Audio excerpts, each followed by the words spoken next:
मधुबनी मधुबनी।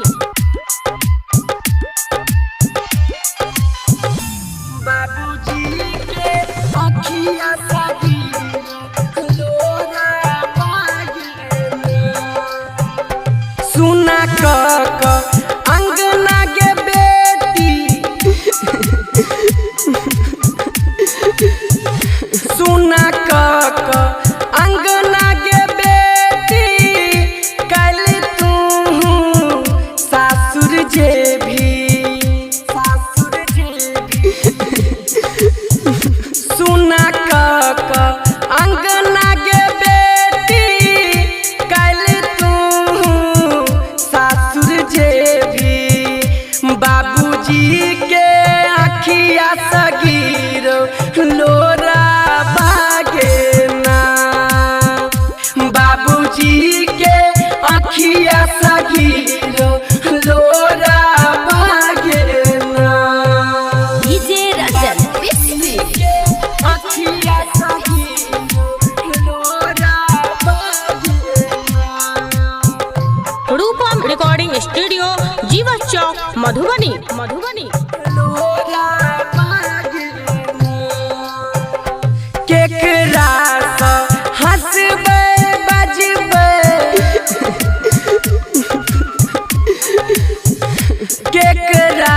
सँ हंसबै बजबै कोना कई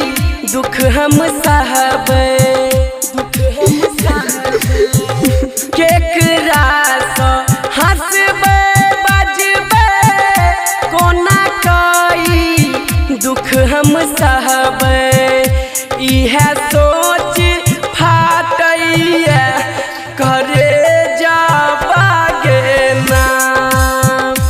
बाबूजी के अखिया सगीर लोरा बागे ना बाबूजी के अखिया सगीर लोरा बागे ना रूपम रिकॉर्डिंग स्टूडियो जीवा चौक मधुबनी मधुबनी।